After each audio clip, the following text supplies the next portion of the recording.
Hi everyone, welcome to part 11 of Making It Look Great 6, and we're going to move over to After Effects in a moment. All the renders are out, everything looks great. There's just a couple of additions that I'd like to make, just so that we've got all the assets that we need further down the line. So the first thing I'm going to do is just in our main comp here, I'm just going to select the fraction used today object, copy this, create a new scene and paste it into this scene. Let's just come down to the coordinates tab and set this to 0. And what I want to do is just render out a very large version of this so that we have it and we can use it as a still just for kind of some extra graphical elements in the background of our comp in After Effects. So I'm going to add in a camera first of all, make that the active camera. Let's just set the heading and the bank to 0. If we set the X to 0 too, so that we know we're centered, and let's set our Y to 0. So we have news today dead in the center of our camera view. If we then move in slightly closer, you can see we have a little bit of a problem with the 3D because we can see the inside of the extrusion here, and that may not necessarily be what we want. So let's switch to the object tab on our camera and let's make this kind of 100 on focal length.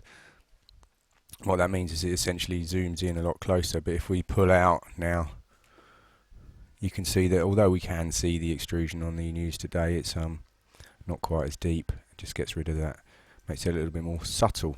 So if we render this view, you can see that's what it looks like at the moment.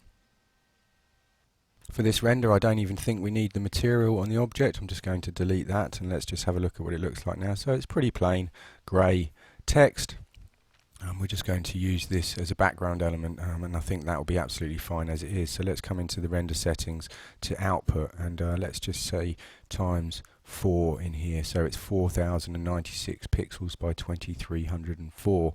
The frame range I'm just going to set to current frame, and in the save section I'm going to choose Photoshop with a straight alpha channel, and let's call this News Today large.psd and save this into our 3D renders folder. So I've just pulled the interface over and added in the correct path, and now I can just hit render to picture viewer, and let's open this up to full screen, and you can see that here we go, there's our news today. So it's quite a large render, and that'll give us quite a bit of scope when we move over to After Effects.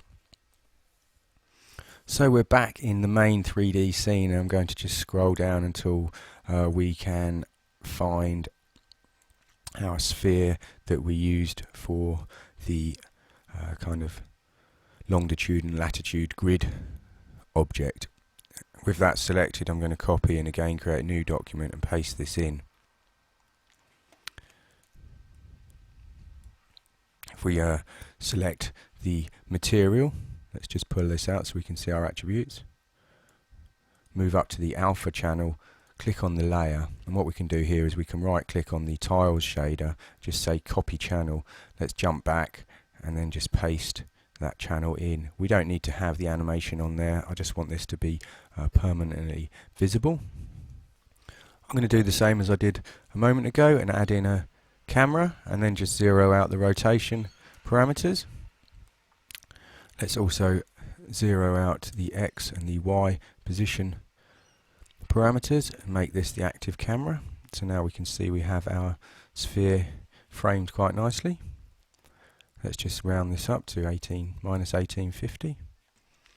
If we select the sphere object, you notice that it has a bank of 10, and if we animate the heading, then it animates on the kind of world heading axes. So we need to just make this a child first of all of a null. So let's hold Alt down and add in a null object with the sphere selected. Okay, and now when we select the sphere, you can see that the bank is zeroed because it's using the coordinates of its parent object, which is this null. So now if we animate the sphere heading, it rotates on the correct axes. So I've got this set to 125 frames from 0 to 124. At the very beginning on frame 0 I'm going to add a key for heading, and then I'm going to jump to the end and I'm just going to set this to 90 and add another key. If we just switch to the timeline and fold down the null object and the sphere so we can see our rotation track. Select this track and choose key linear, and this will stop it easing in and out at the beginning and end of the timeline. Let's just frame the project settings there so you can see it just moves and it rotates in a linear fashion. I think 90 degrees is probably enough over 5 seconds, otherwise it will be rotating a little bit fast. If we render, you can see that again a little bit jaggy around the edges. This is because we're using an alpha channel, so we need to make sure that we enable anti-aliasing. So let's come into the render settings, and for this I'm going to output all frames, and I'm going to render this at double the resolution. So it's 2048 by 1152. If we come to the save dialog, I'm going to enable alpha, straight alpha, and in anti-aliasing I'm going to switch that to best. Let's just switch to our view and render to see if it looks a bit cleaner. Okay, so that's looking better. Come to the save dialog, and if we scroll across we can click here to choose a path, and I'm going to call this globe large. Okay, now that's all set up, I'm going to save the scene. Now it's saved, I'm going to just render this out, and as you can see it's quite a large render. It's going to take a few moments, so I'm going to just pause the recording, and once that's recorded we'll be able to move over to After Effects, import all our assets and start building our composition.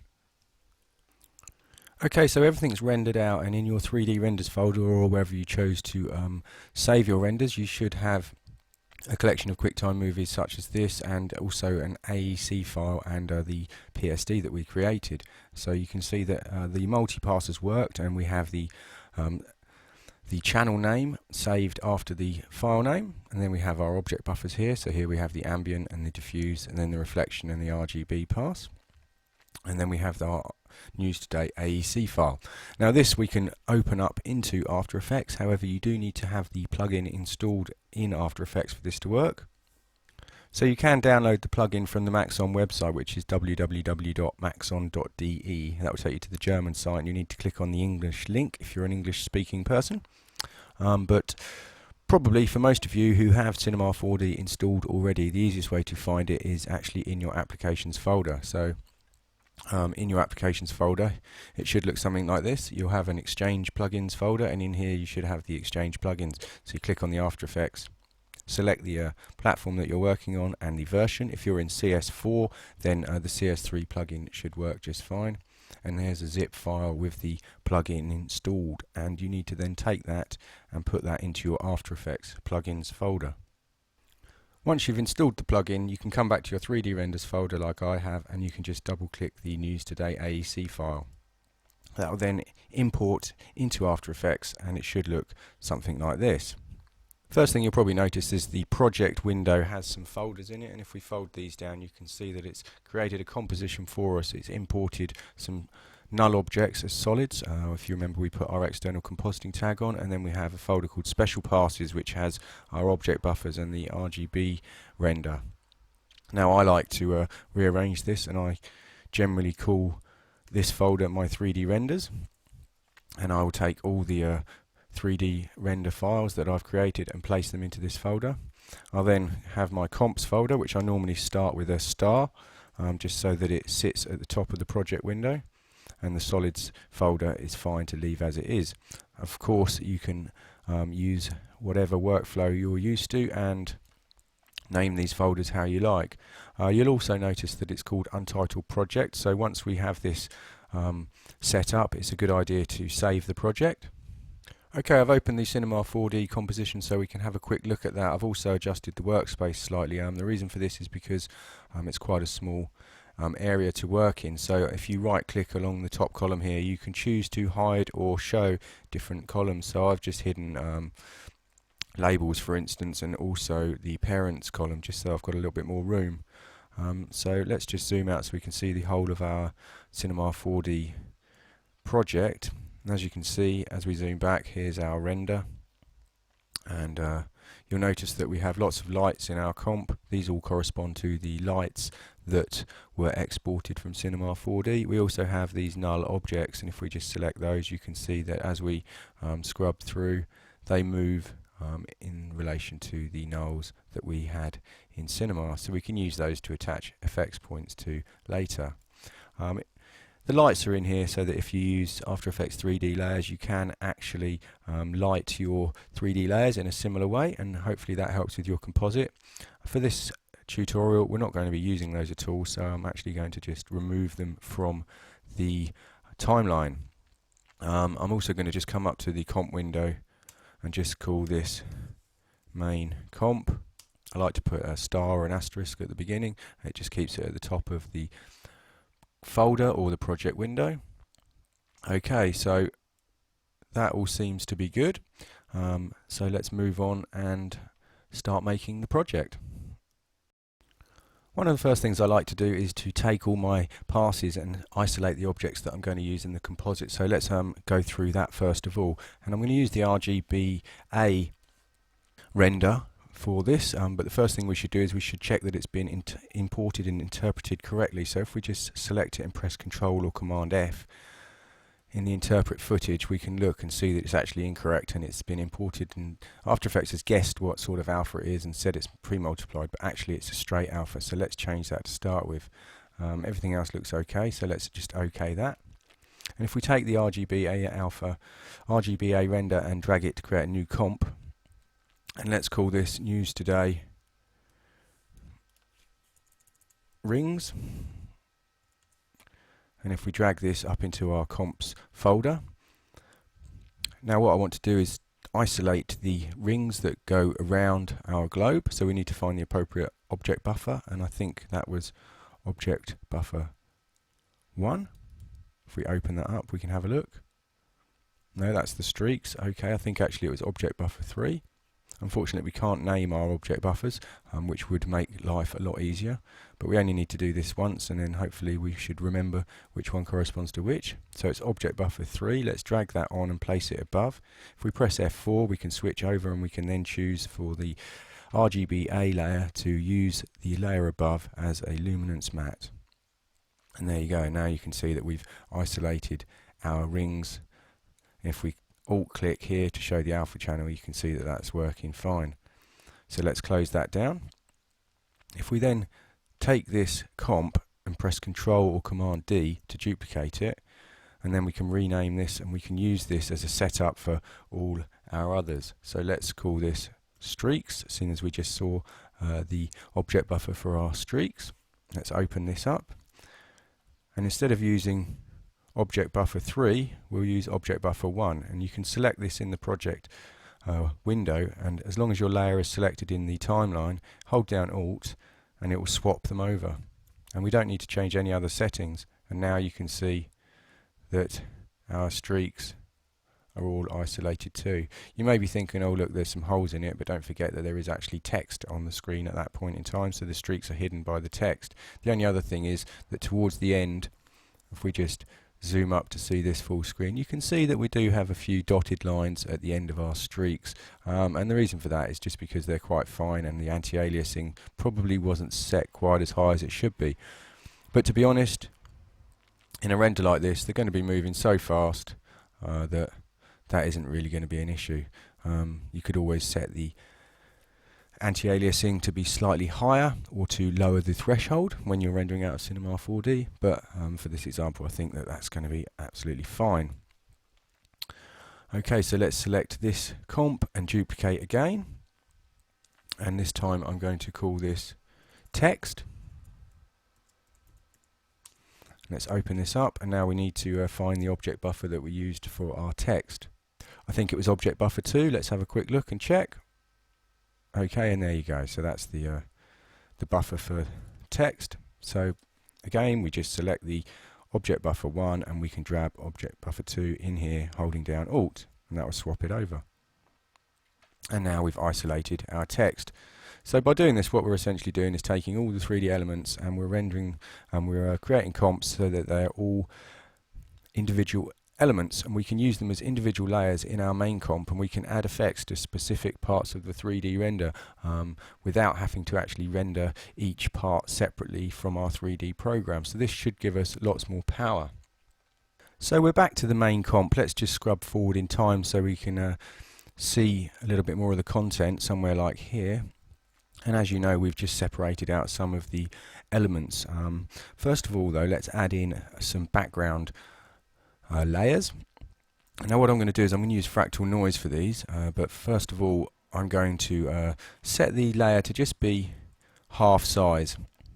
Fractal noise can be a little bit slow, and for some effects that you do with it, you can get away with using a smaller layer and actually scaling it up. It really depends on what you're doing and how much detail you have, but in this example I'm going to use a layer that's actually half the resolution, and then I'm going to set the scale to be 200.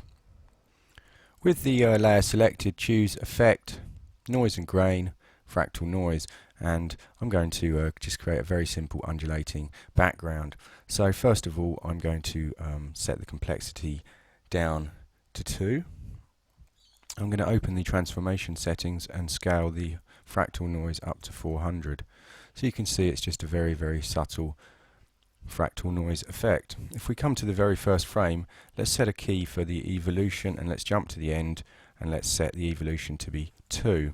So if we solo this layer and drag through, you can see that it's just creating a very soft undulating fractal background. The next thing is to use Colorama to colorize this, so choose Color Correction, Colorama. Now this does default to using a hue cycle for the colors. I don't think that's too appropriate, so let's just choose first of all Ramp Blue from a preset palette. If we unsolo the layer and move forward in time so we can see our sphere, I think it would probably be a good idea to select some of the colors from our sphere and use those for the Colorama.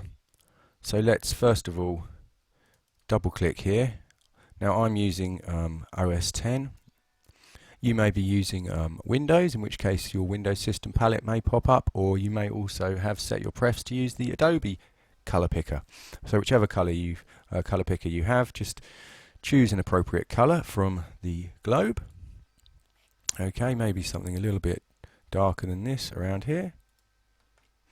And if we then pick the black, which is slightly behind, let's undo there, sorry, I just managed to double click and move those around. Here we go.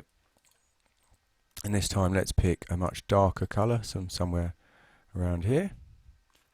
Maybe not quite as dark as that, around there. So you can see that we're getting these similar colours to the globe, and it's looking a little bit more interesting. I think we should generally make the whole background slightly darker, so let's click down here and pick another colour that's reasonably dark, something like that. Okay, so there's a really basic background to start us off. It's already tying everything together a little bit more. So on top of this I'm going to add another solid and use fractal noise again, and this time, as I say, you can use layers that are much smaller than the final resolution of the comp, and it does speed things up for you. So for this one I'm going to add another solid by Command Control Y, and let's set this solid to be 10 by 576, so it's actually the height of the comp but only 10 pixels wide. And now the reason for that is because I can then scale the solid to be the full width of the comp. Now you could do the scaling within fractal noise itself, but what's going to happen then is it's going to calculate the fractal noise for the whole of the comp, and it's going to slow things down. So with workflow it's a good idea to try and keep things as speedily as possible. Let's select the bottom layer, and we've already added these two effects, so let's just copy them, select the new layer and paste them into there. Okay, we already have our colours for Colorama, so that's great. Let's come to the fractal noise and just adjust a couple of the parameters here. I'm going to solo this layer so I can see what I'm doing. Let's press S for scale and unlock the scale. And if we then scrub the X parameter, it doesn't affect the Y parameter.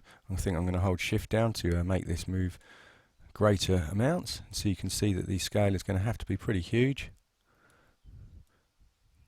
but it will render much, much faster. So there we go, we can see a result already, and as we move it's giving us a kind of lines effect, which is exactly what I want. I'd like a lot more lines on there. I think the only thing I want to leave the same is the evolution, so I'm going to come to the Fractal Noise plugin and just hit reset, and there we go, you can see that we now got a lot more lines. We still have our keys for evolution. If you press U, you can see that in the timeline, and because we've stretched it out over such a huge width, we kind of pull the fractal noise out and it ends up as these graphic kind of lines. So it's a very simple effect, but it works quite well and it renders very fast. The only other thing I'm going to do is I'm just going to take the contrast and raise that to 200, just so that the lines are even more obvious. Okay, cool stuff. So with this layer selected, come to the top here, and if we double click our rectangle tool, it will add a mask for us that will be the full size of our layer. And I'd just like to isolate the lines so they don't cover the whole of the comp. So let's just pull out to here, and let's just double click our mask, and if we hold down the command or control key, we can pull this down so that it sort of frames the text in the middle, something like this. If we just click on this icon here, it will hide the mask for us. We can see that we've got a very hard edge there, so let's just select the layer and press F for feather, unlock the constrain proportions, and on the Y axis let's add in some feather. Okay, we're getting some pretty odd results there. I can't see the feather working at all, and I think I know why that's happened. If we come to our effects palette and let's have a look at Colorama.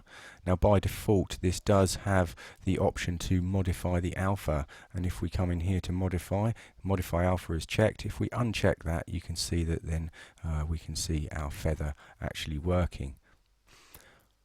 Cool stuff. So we have our stripes on our background. The background's beginning to take place. I'm going to press T for opacity and just lower that down to 50%. And if we press F4, so we can bring up our composite and blend modes. Let's switch here and let's choose something so that it blends with the background a little bit more. I'm going to choose soft light. Okay. And now you can see we have our stripy background. It's quite subtle in the background, but hopefully that will frame the text quite nicely. Let's rename these layers so that we know where we are as we go. So let's just call this fractal background and this fractal stripes. Okay, now's a good point to use the increment and save option, and then we can move on. So we created all these other passes and separated them out into separate comps, so let's add a couple in and make use of them. Let's just scrub through.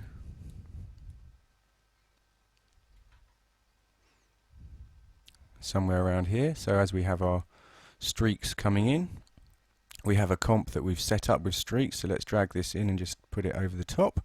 If we solo that layer for a moment, you can see there we go. So we do have a little couple of holes, but you can see that they correspond to where our kind of rings of clones are.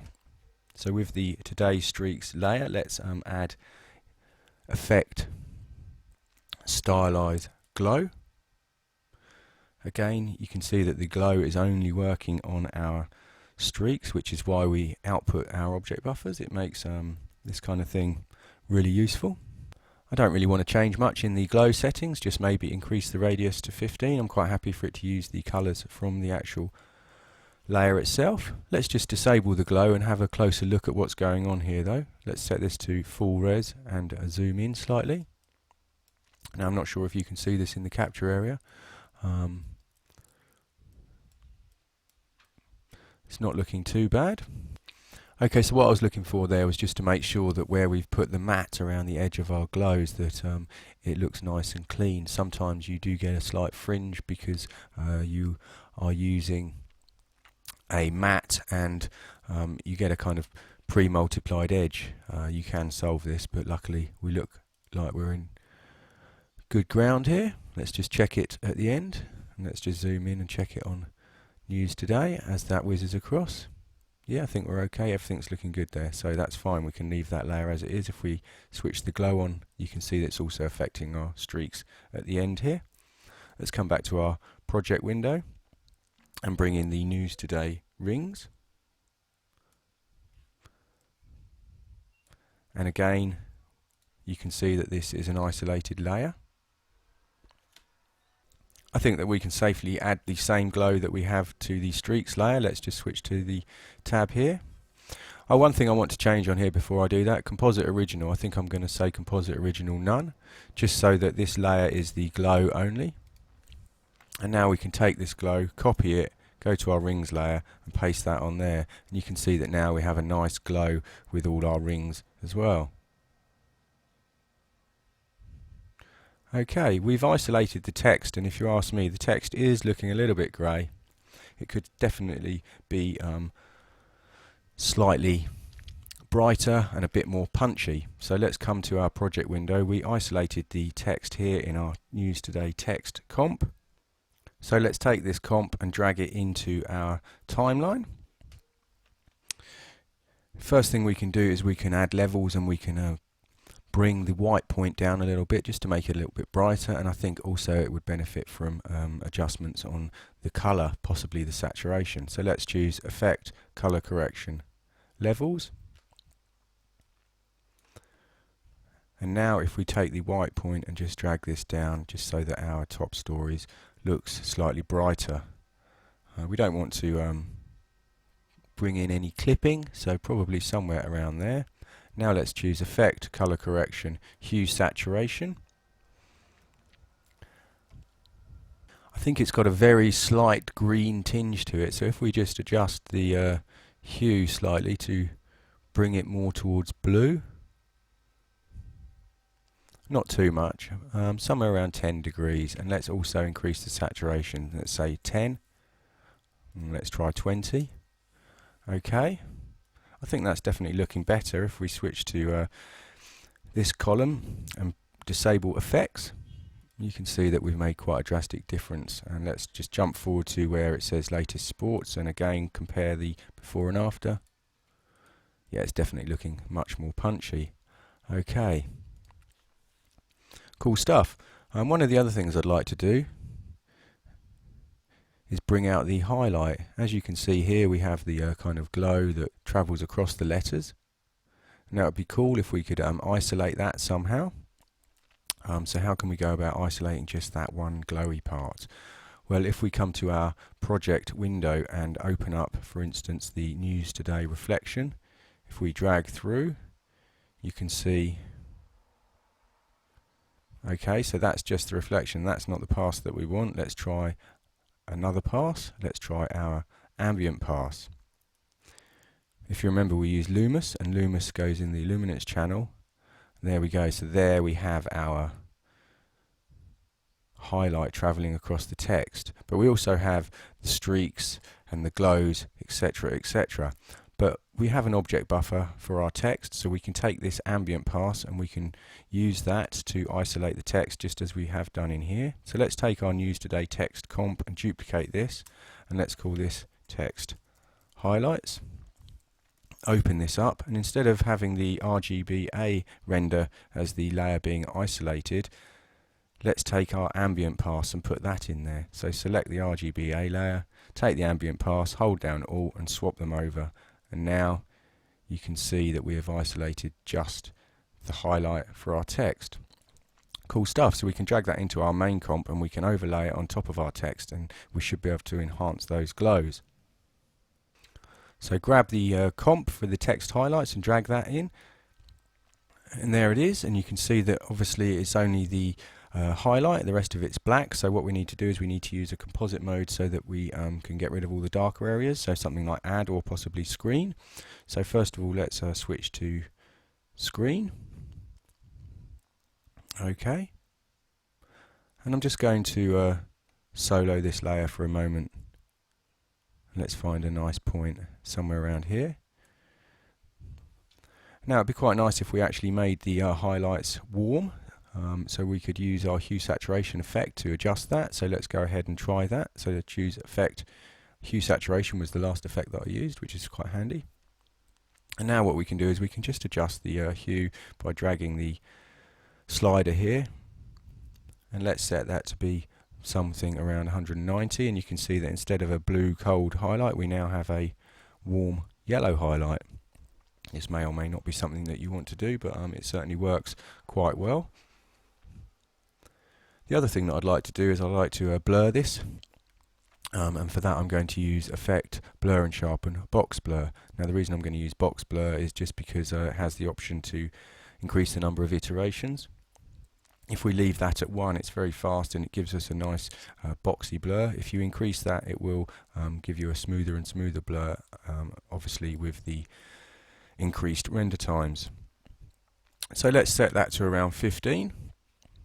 And there you go, you can see the results. I'm also going to just check repeat edge pixels just in case any of this layer goes towards the edge. So if we unsolo that layer, you can see we now have very, very bright glow. Let's just press T and just reduce the opacity down to say 75. But as we scrub through, we now have a nice warm glow. I'm going to just reduce my resolution down so everything happens a little bit quicker. So rather than the blue glow, we now have a slightly warmer glow. Very subtle, but these things all add up, and over the period of the composite, all these changes will greatly enhance the 3D render that we originally had. Okay, at this point I'm going to save the project again. Now let's come back to the project window. And one of the other things I wanted to show you is that you can use the object buffers not only for isolating parts of your renders, but you can actually use them in their own right to kind of enhance parts of the render. Because the object buffer relates to the objects that are there, you can use that advantageously, because obviously the shape is correct, and as it moves, the shape corresponds in the matte or the object buffer. So if we, for instance, take object buffer 2, which we know is our text, we could use this to add some effects to the text that we have. At the moment the text is almost lost a little bit in front of the blue of the football or the globe, so let's use our text object buffer to bring that out a little bit more.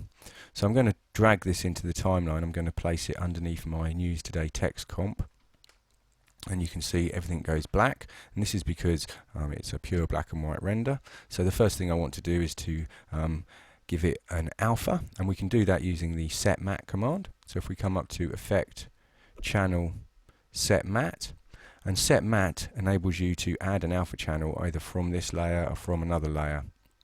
So we want to take the matte from the current layer, and we're going to use for the matte the luminance of the channel. As soon as we do that, you can see that we now have an alpha that's working. Okay, cool stuff. The next thing I'm going to do is I'm going to kind of increase that matte. We could use Matte Choker for that. I'm going to use an effect called Mini Max, and that's under Effect, Channel, Mini Max. If we just zoom in slightly to 100% and set the resolution to full, if we solo that layer, at the moment the operation on Mini Max is set to maximum. The channel is color. I want to set that to alpha and color. And then the next thing to do is we can adjust the radius, and as you can see, as I adjust the radius, it increases our border. So let's just set that to be something like 3. If we unsolo that layer, we've effectively given our text a border. Okay, I don't want the border to be white, I'd like it to be a blue colour, just so that it blends in with the rest of the comp, and also the white is too near the white of latest sports. So let's choose Effect, Generate, Fill. This defaults to a red colour, but we can use our eyedropper here to easily pick a colour from the ball. Let's pick one from around here. Okay, I think it should be a bit darker than that, maybe somewhere around here. A little bit darker, something like this. There we go, and because we've used the buffer from our object, when we come to News Today, we have the same border, and at the very beginning with top stories, we also have the border applied. Cool stuff. As you can see, the project is quickly taking shape. We've only been in After Effects for like 20 minutes, half an hour, and we've already massively improved our 3D render. Okay, I want to add a bit more interest to this border, so let's just zoom in so we can see it very clearly, and let's solo that layer. Now I'm going to duplicate it so we have a copy of the same layer twice, and delete fill from the top layer. The reason for that is because I'm going to take the effects from the background and use that. So if we just select our background, select fractal noise and colorama, and let's copy those. Let's come back to our object buffer layer and paste them onto here. Now I want these to be before the Minimax, and also I'd like to make sure I have the keys for evolution. Okay, it's pasted them in, but my timeline was there, so let's just drag this down. So now as we drag through, you can see that we have this evolution happening over our text border. That should make it a little bit more interesting rather than one flat colour. Finally, I'm going to add an effect on here, and under Effect, Stylize, Roughen Edges. And what this does is it roughens the edges of the alpha channel. And if we just solo that layer alone, you can see that it's had quite an obvious effect. I'm going to use a different edge type rather than roughen, which roughens outwards. I'm going to choose one photocopy, and you can see that that works on the kind of inside of the edge. It gives us this really nice effect. Reduce the fractal influence down to 0 so that it's much smoother. You can see that if I adjust that, the kind of inside edge becomes very rough, and if we take that down to 0, it's a much smoother result. Let's set the complexity to 1. That shouldn't actually have much effect because we're not using any fractal, but if we do, then that will reduce the amount of complexity in there. And I'm just going to come up to the Minimaxi, and let's just set this to be 4. And if we now switch on the layer underneath, you can see that we have this sort of rough edge around the edge of our border. And when we unhide all our other layers, although it's very subtle, you can see around the edge here we have a slight variation in colour. So the blue here is different to the blue over here. And over here you can see it quite clearly. But as it's an involving fractal noise, that will change throughout the comp. And that'll just make it look a little bit more interesting. In the News Today section here, you can see that here it's quite light, and over here it's a little bit darker. Okay, I think that's worked quite well. So I'm just going to rename these text border and text border rough. Once we've done that, we can come back to our project and choose File, Increment and Save. If we just zoom out slightly, you can do this with the comma and the period or full stop key. I want to add in another layer. We don't actually have a full res layer so far, so I'm just going to press Command or Control Y and add a layer. Click the Make Comp Size, and then click OK. And I'm going to add a vignette to the project. The easiest way to do that is with the Circle plugin. We could always add a mask and feather it, but I'm going to use the Circle plugin, so I'm going to choose Effect, Generate Circle, and then let's just zoom up slightly and disable the effect for a moment. Hide the layer, just so that we can pick a colour from the actual comp. Okay, switch it back on and enable the effect. I think I'm actually going to make that colour slightly darker. And we can choose to invert that circle. And now if we zoom out so we can see what we're doing, let's increase the radius. And let's open up the feather options and increase the amount of feather. As you can see, it's giving us a nice vignette. This just focuses the attention into the center of the project more. I think I'm going to actually increase the feather to around 250 and just reduce the radius to about 400. Now, in fact, let's take the radius up to kind of 500. If we just hide that layer, you can see the difference that it's making. It's possibly a bit too much at the moment. Let's switch it to multiply. and let's press T for opacity, and let's bring this down to about 35%. So it's still quite a subtle vignette, but it will kind of bring the attention of the viewer into the center of the project. At the beginning here, when it starts, it's not the prettiest looking thing, and I think that we could make it look nicer just by starting off with our fractal background and kind of wiping into this as it pulls back. So let's take our fractal background and duplicate it, and if we drag this to the very top of our timeline, what I'm going to do now is use a wipe to wipe through to this, and for this I'm going to use a gradient wipe.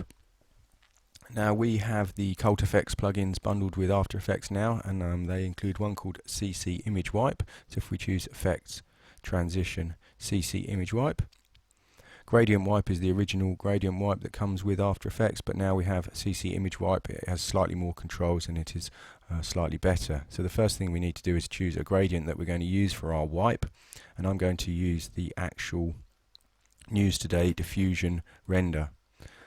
And if we then animate the completion, you can see that it uses that movie to wipe from the solid that we're on now through to the underlying layer till it becomes visible. You can also increase the softness, so let's just show you what that does, and it basically softens the gradient slightly. So I'm going to set that to be 30. We're using the luminance, and we can also blur the movie before it uses it as a wipe. So let's add in like a 5 pixel blur, and you can see that just softens everything up very slightly. If we check invert gradient, it will wipe from white to black rather than from black to white, or the other way around. And there we go. And you can see that the first part to show up is the kind of yellow cylinders. I think I prefer it that way, so we can start like this and we can gradually wipe our render on like so. So at the very beginning of the timeline on frame 0, let's add a key for completion, and I think we should jump forward perhaps 10, 11, 12, 13, 14, 15 frames, and now let's drag the completion slider like so. And now if we scrub through, you can see that it kind of slowly wipes on our render, and it's a lot more interesting than just starting with the basic straight render. So I've just pressed 0 to do a quick RAM preview. Now's probably a good time to have a look at where we've got to with the whole composite, because we have done quite a lot of work. Let's just have a quick look at that transition. That is much more interesting. Cool stuff. Okay, so I'm going to just choose Save Incremental again. Let's then rewind to the beginning, and let's do a RAM preview and see where we've got to with the project so far. Okay, the RAM preview is complete, so let's just set this to 100% and press tilde to set the comp window full screen. And now we can press 0 and we can see the RAM preview in all its glory. So you can see that the effects, etc., that we've added in After Effects really has enhanced our render somewhat. There's still a few more things to do, but it's a good idea to obviously check your work as you go. Cool stuff. So what I'm going to do next is I'm going to add in some glows behind the News Today text and the main kind of sphere, just to separate it from the background a little bit, 'cause it's all looking very blue, and I think the fact that we've got the orange and the yellow combined with the blue, we could make more of that, because the kind of warm colours really sit well with the colder blues. So without further ado, let's jump back into our normal view. Okay, cool stuff, and we need to just scale this down so we can see the whole of the project. So as I said, I'd like to add in something between the kind of sphere and also at the end when we have the News Today text, just to separate it out from the background to make the whole composition look a lot warmer. And what I'm going to do is I'm going to use one of the object buffers that we have, and we can use that to add in some glows, etc. behind this. So if we come to our project window, 3D renders, And let's create a new comp, and for this I'm going to use the object buffer 4, which as you can see is the actual sphere itself. But I don't want these holes in it where we have the text, and also at the end I want the News Today text to be included. So I'm going to use this. Let's create a new comp with that first of all, and then let's take object buffer 2. If you remember, that is the buffer for our text, and I'm going to combine the two together. So let's drag that in as well, and with News Today object 2 on top, let's just switch to add mode. And there you go, you can see that that's now combined, that we don't have our holes, and where it says News Today at the end, that's all joined together. So in the project window, let's just take this comp and add it into our comps folder to keep the project nicely organized. And News Today object 4 isn't too clear, so let's call this globe and text. Come to our main comp and let's drag this in, and I want to put this down here in between our background and our actual main renders. Let's solo the layer for now so we can see the layer that we're working on, and as we work we can unsolo it and check the effect against the background. So at this point in time is a good idea, and what I want to do is I want to kind of increase this, make it into a sort of hot glow, almost slightly fiery, so that sort of shows up with the globe etc. on top. And currently it doesn't show up at all, and we're working with a black and white layer, so the black is totally wiped out all our background. So the first thing I'm going to do to solve that is just switch this to add mode. If we unsolo that layer, you can see that now all the black has disappeared. Cool stuff. So with this layer selected, let's come to the effect menu and choose distort, and I'm going to use what's called turbulent displace, and it basically displaces the layer, and you can adjust the size and the frequency of this displacement. So for the amount, I'm going to leave that at 50, and for the size I'm going to set that to 50. As I said, I want this to be a kind of fiery type of effect. I'm going to increase the complexity. Let's set that to 10. Okay. And the next thing I'm going to do is I'm going to animate the evolution, and as you can see by dragging the evolution, it already starts to look kind of fiery. So let's just set that to 0, jump to the very beginning of the comp and add a keyframe for evolution. And if we jump to the very end of our comp, and we can set evolution to say 2, and if we now drag through, you can see the effect that that's having. So if we unsolo the layer, it's not exactly going to be the result we're after quite yet, but you can see that we're getting little fiery bits showing around the edge of our globe. And when we get to this end point here, I think we may need to adjust the parameters because it's a bit too ferocious considering everything's scaled down, but at this point in time I think that looks pretty appropriate for now. So let's just solo that layer again. Okay, next thing I'm going to do is add in another effect. So with this selected, choose effect, generate CC light rays. Now CC light rays has a source point here, and as you can see, as I move it around, we get these kind of rays coming off of the edge of the layer. So that looks pretty cool, and what I want to do is I'm just going to position this somewhere around here, and hopefully as the text comes around, there we go, we're going to get some rays coming off of it, so we may want to just move that somewhere like here. And what that will mean is as our text whizzes round, we're going to get these rays appearing on the background layer. Okay, so in the settings for this, I'm going to leave the intensity at 100 and set the radius to say 50, so it's a bit bigger, and the transfer mode I'm going to actually set to screen. And I think what I might do is actually animate the position of this so that as my text comes around, it moves into that place. So let's come to sort of this point in time here, and let's just move this somewhere here so it's just slightly outside of the white area, and let's add a key. And now let's move forward 10 frames or so. And as this is where it's zooming back, I think we probably want to move the center somewhere a bit nearer. So let's come to somewhere around here, maybe down a little bit, just so it passes through the text as it moves across. And let's have a look now. That looks around right. So as our text comes around, we're getting this very nice glow from around the back. Cool stuff. At this point here, I think we're going to need to do a little bit more work with it, but let's just work on the overall effect for now. And then we can always come back and reanimate the position of our effect point later. So everything's obviously very harsh at the moment, so a good way to get rid of this would be to blur it. I'm going to use a box blur, so let's add that in.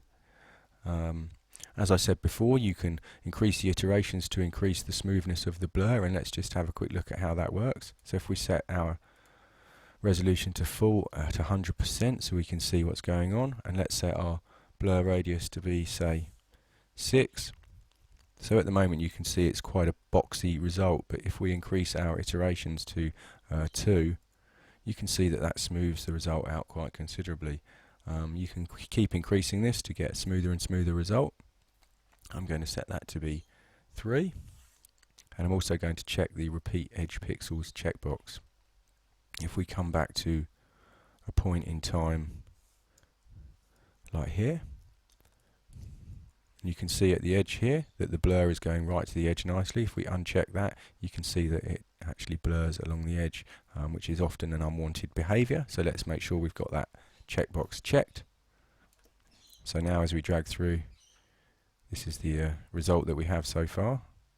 So let's just unsolo that layer and have a look at it with the globe in place. Okay, so that's looking pretty cool. Obviously the white colour is dominating a bit. I want it to be the more orangey red that we've used in the rest of our project. So let's go about fixing that. For the colour, I'm going to use a Colorama to colorize the gradient. Choose Colour Correction Colorama. In the output cycle, let's choose a preset palette, Ramp Red for now. I think that the red here should be just off white, a yellow almost, like so, and then down here we can add in a nice orangey colour. So let's just pick an orange, something around here. Okay, and you see we're getting a kind of nice fiery sort of glow around the edge, so that's starting to look a lot better. I do think that we could blur it a little bit more, but rather than increase the box blur, I'd like to kind of mirror the stripes in the background, and also at the end here I think that we could definitely use a sort of directional blur so that all the fire is going in a horizontal direction to frame the words news today. So let's come back here and add in another blur and sharpen directional blur. I'm going to just drag this up before Colorama, set the direction to be 90, and let's set the blur length to be quite high, something around 50. Okay, cool stuff. So I think that's looking pretty neat. Definitely brings the sphere, etc. out from the background. At this point, however, we need to do some work. You can see that our light rays is totally taking over the whole comp. It's giving it this muddy look, and also here the kind of turbulent displace is much too high, and it's still starting to look a bit messy. So let's have a go at adjusting all the parameters in those effects so that we can bring them down, tame them down at this point as everything starts to zoom back. So I'm just going to nudge forward frame by frame, and I think that that's the kind of point in time where it starts to move back. Let's press UU on the keyboard, and that will show us the parameters that we've actually adjusted. Let's just pull this up so I can see my timeline a little bit more. And let's go through and adjust some of these parameters.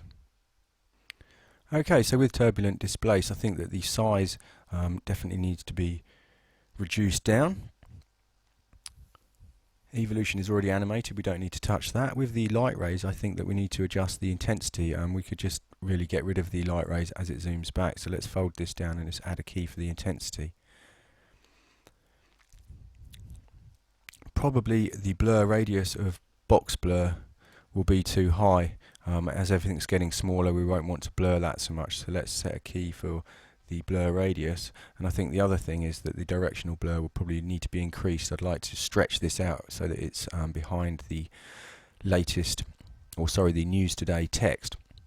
So I'm going to add another key for the blur length for directional blur. Okay, so now we've got a few keys added in here. We can select this layer and we can just press U, and that will show us the keyframe parameters. If we now nudge through frame by frame until we have the point in our comp when the globe has kind of stopped moving, which I think is around here. Okay. So at this point in time, let's adjust these parameters. I think the size of turbulent displace definitely needs to be reduced down. So let's set this to around 15. Let's set the CC light rays intensity to 0. That looks much cleaner now. And let's set the box blur radius to a lower amount, around 1. Okay, so we're getting a much more fiery result. We can see the stretch of the directional blur. So let's just increase that even more. Hold down Shift and we can increase it in bigger increments. Somewhere around there, let's just say 200. Okay, and if we drag across now, yeah, you can see we're getting a nice glow behind everything as it all wipes itself on. Cool stuff. So we've just created that using a few effects and the object buffers from these two objects, and by kind of stretching it out and blurring it, it gives us some pretty nice glows behind. Cool stuff. So I think there's only a few more things to do. I mean, one of the things that I'd like to do is to show you how we could use these three null objects that we've exported from Cinema 4D, and we're going to attach those to some effects. And the other thing we need to do is we need to make use of the wipe that our client requested. So that's what we're going to move on and do. First of all, it might be quite a good idea to just have a RAM preview of where we've got to. So let's save our project and let's come to full screen mode. And I'm just going to do a quick RAM preview for you. So here's where we've got to so far. It's all looking pretty cool. We still need to add in the large news today that we rendered, and also the large globe that we output. I'm going to add in some particle effects and also complete the wipe. So there's a few more things to do, and once that's done, we're pretty much finished the tutorial. So we'll then output the finished project and we'll have a look at the final result. But obviously there's a few more bits and bobs to get done before then, so let's just have another look at this and then we'll crack on and finish the rest of this project.